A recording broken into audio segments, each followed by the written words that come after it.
Good morning प्यारे बच्चों। आज हम करेंगे हमारे मैथ्स की वर्कशीट नंबर 15। हमारा टॉपिक है द्विघात समीकरण हल। हमने अपनी पिछली वर्कशीट में भी द्विघात समीकरणों को हल करना सीखा था, उसको हमने गुणनखंड विधि से किया था। आज हम एक दूसरी विधि सीखेंगे जिसका नाम है द्विघाती सूत्र। सबसे पहले थोड़ा सा रिवाइज करते हैं। कोई भी द्विघात समीकरण जो होता है उसका मानक रूप क्या है? ax² plus bx plus c बराबर 0, जहाँ पर a, b तथा c कैसी संख्याएं हैं? वास्तविक संख्याएं हैं और a कभी भी 0 के बराबर नहीं हो सकता। और इसमें केवल चर की एक संख्या है और वो चर कौन सा है? यहाँ पर हमें x दिया हुआ है। समीकरण की घात बोलो या फिर चर की उच्चतम घात, वो घात कितनी है इसमें? वो है 2। ये जो द्विघात समीकरण है इसमें समीकरण की घात कितनी है? 2। अब क्योंकि घात इसकी 2 है तो यानी कि जब हम समीकरण को हल करेंगे, इस द्विघाती समीकरण को हल करेंगे तो हमें कितने हल मिलेंगे? हमें 2 हल मिलेंगे। या हम ये भी कह सकते हैं कि इस द्विघात समीकरण के जो मूल है वो भी कितने हैं? वो भी 2 है। ठीक है बच्चों। अब हम यहाँ एक क्वेश्चन दिया हुआ है उसको हम देखते हैं। एक द्विघात समीकरण 3x² प्लस एक द्विघात समीकरण दिया हुआ है 3x² प्लस 2√3 प्लस 1 बराबर 0 के लिए आपको बताना है b² का मान। यहाँ मेरा a कितना है? a है मेरा 3, b है मेरा 2√3, x इसके साथ में x भी है। यहाँ आप करेक्शन करेंगे, 2√3 लिखा हुआ है, 2√3 x होना चाहिए ये। ठीक है, तो हमारा a का मान है 3, b का मान है 2√3 और c है हमारा 1। अब हमें b² का मान निकालना है, यानी कि हमें 2√3 जो है इसका होल स्क्वायर करोगे, आप इस पूरे का वर्ग करोगे तो आपको क्या मिलेगा? 2 का वर्ग हो जाता है, 2 गुणा 2 यानी कि 4, और √3 गुणा √3 करोगे तो आपको मिलेगा कितना? 3। तो ये कितना आया? 4 तिया 12। ठीक है, ये इस तरीके से वर्क करना आप सभी जानते हो। 2√3 इस पूरे का वर्ग करना है तो 2 का वर्ग हुआ 4 और √3 का वर्ग हुआ 3, तो 4 गुणा 3 12। अब हमें 4ac का मान निकालना है, यानी कि मुझे लिखना है 4 गुणा a की जगह कितना आ जाएगा? 3 गुणा c की जगह कितना आ जाएगा? c की जगह 1 आ जाएगा। तो हमारा उत्तर कितना आया? 4 तिया 12। ठीक है, अब इसके बाद मुझसे कहा गया क्या करना है मुझे? b² माइनस 4ac का मान बताइए। अब b² मैंने सॉल्व करा था तो कितना आया था? 12। फिर माइनस करने के लिए कह रहे तो माइनस 4ac का मान भी हमने कितना निकाला? 12। और दोनों को जब हम घटाएंगे तो कितना आया? 12 माइनस 12, हमारा उत्तर आया 0। अब हमसे कहा जा रहा है क्या b² माइनस 4ac बराबर 0 है? तो हाँ, b² माइनस 4ac जब हमने हल करा तो वो किसके बराबर आ रहा है? वो 0 के बराबर आ रहा है। अब एक और द्विघात समीकरण दिया हुआ है 2x² प्लस 7x माइनस 15 बराबर 0। अब आपको बताना है कि अगर हम इसके लिए भी, इस समीकरण के लिए भी b² माइनस 4ac का मान निकालते हैं तो क्या मान आएगा? यहाँ a कितना है? 2, b का मान कितना है? 7 और c का मान कितना है? माइनस 15। तो b² यानी कि 7 का वर्ग, 7 का वर्ग कितना हो गया? 49, 7 सकते 49 माइनस 4ac यानी कि 4 गुणा करेंगे, a की जगह कितना आया? 2 और c की जगह आ गया माइनस का 15। तो हमने देखा हमारा आंसर क्या आया? 49 49। ठीक है, और ये माइनस और माइनस गुणा होके प्लस हो गए। अब हम इन तीनों को गुणा करेंगे, 15 दूनी 30, 30 चौके 120, और जब आप इन दोनों को प्लस करोगे तो हमने देखा हमारा उत्तर आ रहा है 169। यहाँ देखो आपको उत्तर लिखकर बताया हुआ है ना, इन दोनों को आप जोड़ोगे तो कितना आ गया आपका उत्तर? 169। तो हमने देखा कि ये जो हमारा उत्तर है अब ये 0 से बड़ा आ रहा है। किससे बड़ा आ रहा है? 0 से बड़ा आ रहा है। पहले वाले एग्जाम्पल में हमारा उत्तर जो था b² माइनस 4ac किसके बराबर आ रहा था, 0 के बराबर आ रहा था। और इस दूसरे वाले उदाहरण में हमने देखा कि b² माइनस 4ac 0 से बड़ा आ रहा है। तो अब हम ज़रा अपना फॉर्मूला देखते हैं कि द्विघाती सूत्र क्या है।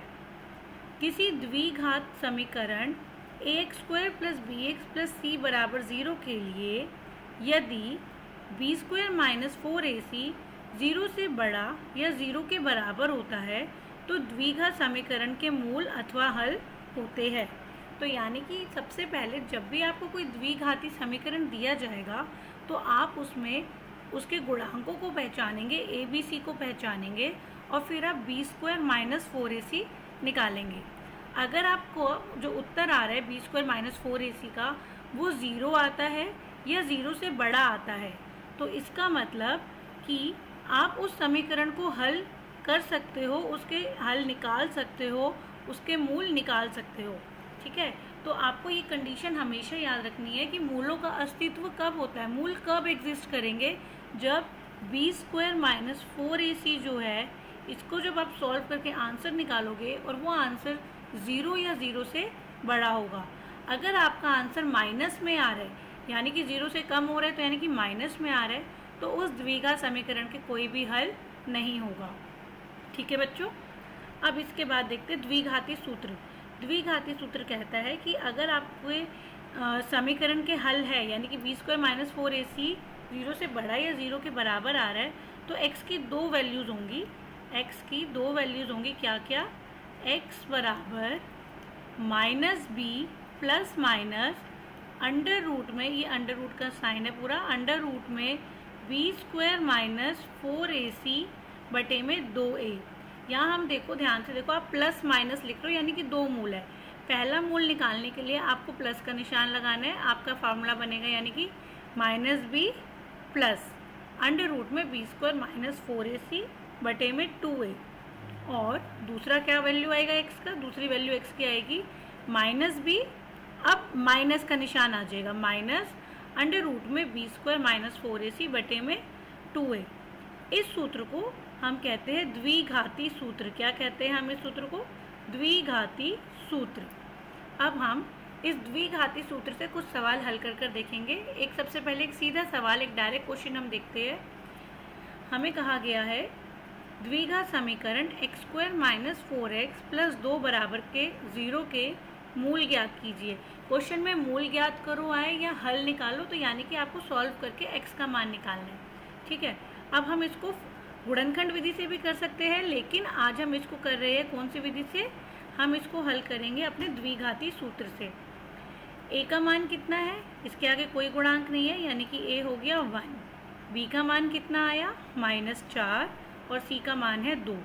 सबसे पहले हम b² माइनस 4ac से ये इंश्योर करेंगे, ये चेक करेंगे कि इसके मूल है भी या नहीं। ठीक है, तो हमने सबसे पहले लिखा b² माइनस 4ac, b की जगह मैंने वैल्यू रखी -4, इसका स्क्वायर। ठीक है, -4, a का मान था 1 तो 1 आ गया और c का मान है 2 तो हमने वहाँ 2 लिख दिया। अब इसके बाद इसको देखते हैं, -4 का वर्ग 16। किसी भी माइनस वाली संख्या का जब आप वर्ग करोगे, उसका स्क्वायर करोगे तो हमेशा उत्तर प्लस में आएगा। ठीक है, तो 4 का वर्ग हो गया 16, 4 गुणा 4 16, माइनस इन तीनों को गुणा किया तो आया 4 दूनी 8, 4 एकम 4 और फिर 2 से गुणा किया तो आया 4 दूनी 8। 16 में से 8 घटाया तो आंसर आया 8। अब ये जो 8 है ये तो 0 से बड़ा है, तो हमने देखा b² माइनस 4ac बड़ा है 0 से, इसलिए हमारे मूल है और हम फॉर्मूले का इस्तेमाल करेंगे। फॉर्मूले ने हमें क्या बताया है, द्विघाती सूत्र है x बराबर -b प्लस अंडर रूट में b² माइनस 4ac अपॉन में 2a। एक वैल्यू आपको ऐसे मिलेगी और x की जो दूसरी वैल्यू है वो कैसे मिलेगी, x बराबर -b, अब क्या निशान है यहाँ पर माइनस, यहाँ प्लस है और यहाँ पे माइनस, बस यही फ़र्क है। ठीक है, माइनस अंडर रूट में b² माइनस 4ac अपॉन में 2a। अब हम इसमें वैल्यू सब्स्टिट्यूट करेंगे। पहले फॉर्मूले में माइनस का निशान है इसलिए हमने माइनस लगाया और b का मान कितना था -4, तो हमने इसलिए b को -4 को ब्रैकेट में लिखा। ये वाला जो माइनस आ रहा है ये फॉर्मूले का है, ठीक है। फिर b का मान माइनस में था इसलिए आप ब्रैकेट लगा रहे हो, प्लस अंडर रूट का निशान है, आपने अंडर रूट लगाया, और b² माइनस 4ac आपने ऑलरेडी सॉल्व करके किसके इक्वल निकाला था, 8 के इक्वल निकाला था, तो इसलिए b² माइनस 4ac की जगह हमने लिखा 8 बटे में 2 गुणा 1, 2a था तो a का मान आ गया यहाँ पर 1। इसी तरीके से जो सेकंड वैल्यू हम निकालेंगे, जो दूसरा मूल निकालेंगे, उसमें भी माइनस, b की जगह -4, सब कुछ सेम रहेगा, बस यहाँ वाला साइन चेंज है, यहाँ प्लस है तो यहाँ पर माइनस। अब इसको सॉल्व करो, माइनस माइनस प्लस का 4 हो गया, ठीक है। अंडर रूट 8 के अगर हम गुणनखंड करते हैं तो हम देखते हैं अंडर रूट 8 जो है वो 2 गुणा 2 गुणा 2 के बराबर आता है, ठीक है ना। 2 चौक 8, फिर से गुणनखंड करा तो आया 2 दूनी 4, 2 एकम 2। तो जब हम देख रहे हैं वर्गमूल निकालते हैं, ये एक जोड़ा बन गया तो 1 2 बाहर आ गया और एक वर्गमूल में रह गया, तो यानी कि अंडर रूट 8 जो है वो किसके इक्वल होता है, वो बराबर होता है 2 अंडर रूट 2 के। अंडर रूट 8 बराबर होता है 2 अंडर रूट 2 के। तो हमारा आंसर आया 4 प्लस, ये माइनस माइनस प्लस का 4 हो गया, प्लस 2 अंडर रूट 2 बटे में 2। आप इसमें से 2 कॉमन ले सकते हो, इसके पास 4 है, इसके पास भी 2 है, ठीक है। तो कॉमन गुणनखंड क्या है, 2 आपने बाहर लिया, अंदर क्या बचा आपका, 2 को पहाड़ा 2 बार, यानी कि 2 बचा, प्लस ये वाला 2 आपका बाहर चला गया तो क्या बचा, अंडर रूट 2 और बटे में 2 था। अब ये जो आपने 2 कॉमन लिया, ये 2 से 2 कट गया, तो इसीलिए आपका आंसर आया 2 प्लस अंडर रूट 2। और इसी तरीके से जो दूसरा मूल आया उसका आंसर क्या आया, 2 माइनस अंडर रूट 2। यहाँ भी आपने 2 को कॉमन ले लिया और फिर आपने उसको अपने डिनोमिनेटर से, अपने हर से इससे काट दिया, तो आंसर आया 2 माइनस अंडर रूट 2, ठीक है बच्चों। ये तो एक सीधा सवाल था। सीधा सवाल मीन्स इसमें आपको सीधे सीधे एक द्विघाती समीकरण दिया था, आपने सिंपली ABC वैल्यू की फाइंड करी, फिर आपने b² माइनस 4ac निकाला, और फिर आपने देखा मूलों का अस्तित्व है क्योंकि हमारा b² माइनस 4ac 0 से बड़ा आ रहा था, एंड देन आपने द्विघाती सूत्र में सारी वैल्यूज रखकर हल कर अपने दोनों मूल ज्ञात कर लिए, ठीक है। अब कई बार कुछ दूसरे तरीके से भी क्वेश्चन आ जाता है जिसमें हमें समीकरण को खुद ही हल कर द्विघाती समीकरण के रूप में लाना पड़ता है, ठीक है, जिसमें हमें चेंजेस करने पड़ते हैं, पहले उसको सिंप्लीफाई करना पड़ता है। जैसे हमें दिया हुआ है 1 में x माइनस 1 प्लस 1 बटे में x प्लस 2 बराबर है 3, जहाँ x बराबर नहीं है 0 के। अब हम देख रहे हैं ये कोई द्विघाती समीकरण तो है नहीं, तो हमें पहले इसको हल करना पड़ेगा। हम अपनी लेफ्ट हैंड साइड को सॉल्व करेंगे और इनका हम एलसीएम लेंगे। x माइनस 1, x प्लस 2 मेरा एलसीएम आ गया, ठीक है। अब x प्लस 2 को हम गुणा करेंगे 1 से और x माइनस 1 को हम गुणा कर रहे हैं किससे, 1 से, तो हमने एलसीएम लिया इस तरीके से। अब x और x जुड़कर हो गए 2x और 2 में से 1 गया तो आया 1। अब यहाँ पे हमने सॉल्व करा, x को 1 से गुणा किया तो x², x को आप 2 से गुणा करोगे तो आएगा 2x, और ये -1 को भी जब आप x से गुणा करोगे तो -x, तो 2x माइनस x यानी कि आपका हो जाएगा प्लस का x, और ये माइनस का 1 प्लस का 2 जब गुणा हुआ तो आया माइनस का 2। तो ये आप इसको सॉल्व करेंगे प्रॉपर तरीके से, ठीक है। यहाँ तो आपको डायरेक्ट आंसर लिख कर दिखा दिया, लेकिन आप खुद हल करिएगा, आपका भी यही उत्तर आएगा। तो हमने देखा 2x प्लस 1, इस पूरे की जगह पर आपने इस पूरे को तो सॉल्व किया ना लेफ्ट हैंड साइड वाले को, और आपने क्या आंसर निकाला, 2x प्लस 1 बटे में x² प्लस x माइनस 2, ये किसके बराबर है, ये 3 के बराबर है। अब हम क्रॉस मल्टीप्लिकेशन करेंगे, यानी कि ये जो बटे में जो आपको सारा का सारा यहाँ दिया हुआ है, ये यहाँ 3 के पास जाएगा और गुणा हो जाएगा। 2x प्लस 1 वैसे का वैसा, 3 को जब x² से गुणा किया तो आया 3x², फिर 3 को x से गुणा किया तो आया प्लस का 3x, और फिर यहाँ 3 को जब -2 से गुणा करोगे तो आएगा 3 दूनी 6 माइनस का, तो आप यहाँ करेक्शन करेंगे, यहाँ आएगा -6, ठीक है। और फिर हम इसको हल करते हैं, 3x² का 3x रहा, ये प्लस का 3x है, ये वाला 2x जब इसके पास आएगा तो माइनस का हो जाएगा, तो 3x माइनस 2x कितना बचा, प्लस का 1x, ठीक है। अब ये है -6, ये वाला जो प्लस का 1 है, जब ये इसके पास आएगा तो क्या होगा, -7। तो हमारा जो समीकरण बनेगा वो क्या बनेगा, 3x² प्लस x -7। ठीक है। अब इसके बाद हमें एक शब्द समस्या दी हुई है, अब हम उसको देखते हैं। दो लगातार धनात्मक पूर्णांकों के वर्गों का योग 145 है। दो लगातार धनात्मक पूर्णांक का मतलब है, धनात्मक मतलब प्लस वाले, पूर्णांक यानी कि हमारी संख्या है, यानी कि 1 से लेकर अनंत तक की कोई भी गिनती जो हमारी बन रही है। ठीक है, प्लस वाले जो नंबर्स है वो हम ले रहे हैं। और लगातार यानी कि अगर मैंने 3 बोला तो 3 का अगला नंबर क्या होगा, 4। अगर मैंने 10 बोला तो अगला नंबर क्या होगा, 11। अगर मैंने 15 बोला तो अगला नंबर होगा 16। यानी कि हम 1 ही तो प्लस कर रहे हैं। तो अगर मैं मान लो मेरा नंबर है x, तो अगला नंबर क्या होगा, उसमें 1 जोड़ देंगे तो अगला नंबर हो जाएगा x + 1। तो इन दो लगातार धनात्मक पूर्णांकों के वर्गों का, यानी कि ये जो धनात्मक पूर्णांक मैंने कौन कौन से लिए, एक मैंने x लिया, लगातार था, तो यानी कि अगला वाला हो गया x + 1। इसके वर्ग यानी कि इन दोनों का आपने क्या कर देना है, स्क्वायर लगा देना है, का योग यानी कि इन दोनों को आपने फिर प्लस कर देना है। कितना है, 145 है, तो यानी कि बराबर 145। दो लगातार धनात्मक पूर्णांकों के वर्गों का योग। तो पहला हमने माना x, दूसरा हो गया x + 1। अब इनका वर्ग कह रहा है तो इसका मतलब x का स्क्वायर और x + 1 का होल स्क्वायर, पूरे का, ठीक है ना, इस पूरे नंबर का स्क्वायर। और इन दोनों नंबरों का जो योग है वो किसके बराबर, 145 के। तो हमने दोनों नंबर्स को प्लस करा, बराबर में लिखा 145। अब आपको इसको हल करना है, x² तो x² रहेगा और ये हमारा a + b का होल स्क्वायर का फॉर्मूला है। तो a² यानी कि x² प्लस 2ab यानी कि 2, a की जगह हो गया x और b की जगह 1, 2x प्लस b² यानी कि 1। अब बराबर किसके, 145 के। x² कितना हो गया, 2x² प्लस में 2x। अब ये प्लस का 1 है, ये इसके पास यहाँ आएगा तो माइनस का 145 हो गया। 145 में से 1 घटाया तो कितना आया, 144, क्योंकि बड़ी संख्या माइनस की हो जाएगी इसलिए माइनस का 144। अब ये जो हमें दी हुई थी समस्या, हमने इससे एक द्विघाती समीकरण बना लिया।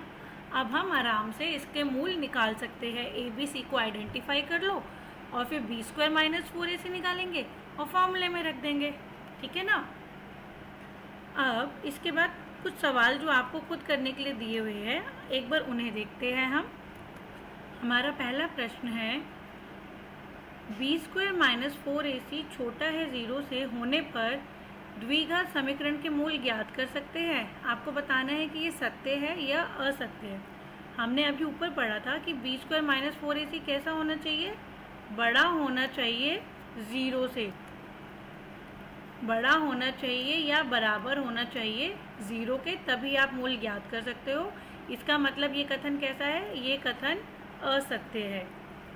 दूसरा है, द्विघात समीकरण 3x² प्लस √ में 8x - 16 बराबर 0 के लिए अचर c का मान आपको बताना है। तो a कितना है, 3, b कितना है, √8 और c कितना है, -16 है, ठीक है।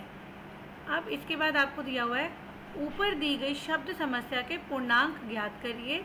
यानी कि जो अभी हमने शब्द समस्या एग्जाम्पल में पढ़ी थी, आपको उसके गुणांक बताने हैं, a, b और c का मान बताना है, ठीक है।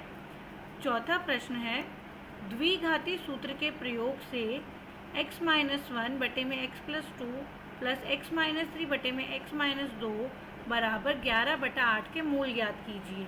तो ये सेम उसी तरीके से होगा बच्चों। सबसे पहले आप एलसीएम लोगे। आपका जो प्रश्न है वो है x - 1 बटे में x + 2 प्लस x - 3। पहले आप अपना लेफ्ट हैंड साइड को ही हल करिए, बटे में x - 2।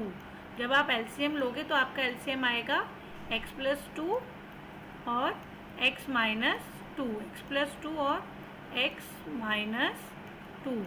क्योंकि यहाँ पर पहले वाले टर्म को जब हम देख रहे हैं x + 2 तो इसके पास आई, क्या बच रहा है, x माइनस 2। हम लिखेंगे x माइनस 2 और उसको हम गुणा करेंगे किससे, उसको हम गुणा करेंगे x माइनस 1 से, ठीक है।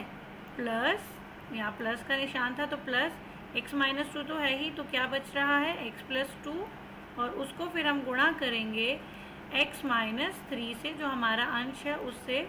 फिर आप ध्यान से इसको हल करिएगा और अपना समीकरण बनाइएगा, देखिएगा आपका क्या समीकरण आता है, ठीक है। आपका जब इसको पूरे को हल कर लोगे, क्रॉस मल्टीप्लाई कर लोगे 11/8 के साथ, आपका लास्ट में जो समीकरण बनेगा वो बनेगा 5x² माइनस 32x प्लस 12 बराबर में 0, ठीक है। ये सबसे लास्ट में आपका आएगा और फिर आप ए बी सी को आइडेंटिफाई करोगे, ए बी सी पहचानोगे और द्विघाती सूत्र में इसको रखकर आप हल करोगे और x के दोनों मूल निकालोगे, x की दोनों वैल्यूज़ आपको निकालनी है, ठीक है। प्रश्न 5 में हमें कहा गया है निम्नलिखित के लिए द्विघात समीकरण लिखिए। रुचि की आयु मोनिका से दुगनी है, रुचि की आयु मोनिका से दुगनी है।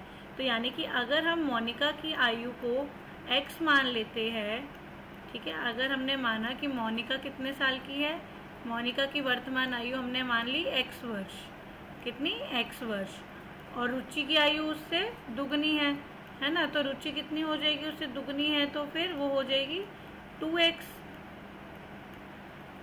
ये दोनों की हो गई वर्तमान आयु। अब हमसे कह रहे हैं कि 4 साल के बाद, जब आप लिखोगे प्रश्न के अकॉर्डिंग 4 साल बाद दोनों की आयु 4-4 साल बढ़ जाएगी।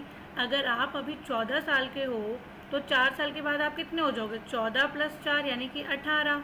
तो इसी तरीके से 4 साल के बाद जो मोनिका है वो कितने साल की हो जाएगी, वो हो जाएगी x + 4, क्योंकि अभी वो कितने साल की है, अभी वो x साल की है, तो वो हो जाएगी x + 4।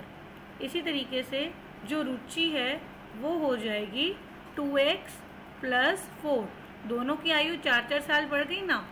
और अब हमसे कहा गया 4 साल के बाद वाली जो आयु है उनका जो गुणनफल है, यानी कि इनकी ये जो दोनों की जो आयु है आपने इनको क्या करना है, गुणा करना है। और वो किसके बराबर आ रहा है, वो बराबर आ रहा है 160 के, ठीक है बच्चों। अब आप इसको हल करोगे, ध्यान से गुणा करोगे और एक इक्वेशन बन जाएगी, आपकी द्विघाती समीकरण बन जाएगा। फिर उस द्विघाती समीकरण में ए बी सी को पहचानोगे, फिर आप b² - 4ac निकालोगे और फिर द्विघाती सूत्र में सारी वैल्यू रखने के बाद आप इसको हल करके उनकी आयु बताओगे कि मोनिका x का क्या मान आया। जो भी x का मान होगा वो मोनिका की आयु होगी। फिर आप उसका जब दुगना करोगे तो आपको रुचि की आयु मिलेगी, ठीक है ना बच्चों। तो सभी बच्चे ध्यान से आज की इस वर्कशीट को करेंगे। हमारी आज की जो वर्कशीट है ये बहुत ही इम्पॉर्टेंट है बेटा, एग्ज़ाम में इसमें से ज़रूर आता है। तो आपको ये अच्छे से, एक तो ये कंडीशन याद रखनी है कि b² - 4ac हमेशा 0 से बड़ा और 0 के बराबर जब भी होगा तभी मूलों का अस्तित्व होगा, यानी कि तभी आप उसको हल करके x का मान निकाल सकते हो। फिर आपको ये द्विघाती सूत्र आपको याद रखना है, ठीक है, और ध्यान से गुणांकों को पहचान कर इसके अंदर वैल्यू रखनी है। हमने 3 तरीके के प्रश्न देखे, एक हमने सीधा सवाल देखा जिसमें आपने डायरेक्ट वैल्यू पहचानी और इस फॉर्मूले में वैल्यू रखकर हल कर दिया था। दूसरा हमने देखा जहाँ पर हमें खुद समीकरण बनाना पड़ रहा था, हमने एलसीएम लिया और हल करके उसको ठीक करा। यहाँ पर आप सबने करेक्शन करनी है, ठीक है। तीसरा हमने देखा था एक शब्द समस्या, वर्ड प्रॉब्लम, जहाँ हमने सिचुएशन को ध्यान से पढ़ा और उसके अकॉर्डिंग हमने फिर अपनी इक्वेशन बना ली थी। यहाँ थर्ड क्वेश्चन में आपको कहा गया था दी गई समस्या के ऊपर दी गई शब्द समस्या के पूर्णांक ज्ञात करो, यानी कि आप गुणांक ही निकाल दीजिए, गुणांक बता दीजिए कि ए का ए कितना है, 2 है, बी कितना है, 2 है और सी कितना है, -144। ये जो वर्ड प्रॉब्लम आपको यहाँ दी हुई है और ये द्विघाती सूत्र का, ठीक है, ये सब बहुत इंपॉर्टेंट है, ये एग्ज़ाम में ज़रूर आता है। तो आप सभी बच्चे आज की वर्कशीट को ध्यान से करिएगा, अच्छे से वीडियो को देखिए, कैलकुलेशन मिस्टेक मत करिएगा, ठीक है बच्चों। आई होप आपको आज की वर्कशीट समझ आ गई, क्योंकि इस एक वर्कशीट में ही हमने बड़ी सारी चीज़ें सीखी है। सबसे पहले आप जब नोट करेंगे तो आप ये करिएगा, ये वाले जो आपको 3 प्रश्न दिए हुए हैं इनको करिएगा। फिर आपने जो सूत्र सीखा आप उस सूत्र को लिखिएगा और ये तीनों सवालों को समझ समझ के करिएगा। सिर्फ देख कर नहीं लिखना है, आपका समझ में आना बहुत ज़रूरी है, ठीक है। आई होप आपको आज की वर्कशीट अच्छे से समझ में आ गई है और आप बहुत अच्छे से अपनी वर्कशीट करेंगे। वीडियो से आपको हेल्प मिली हो तो उसको लाइक करिए, शेयर करिए और अपने फ्रेंड्स के साथ भी शेयर करिए और चैनल को सब्सक्राइब करिए। Thank you so much.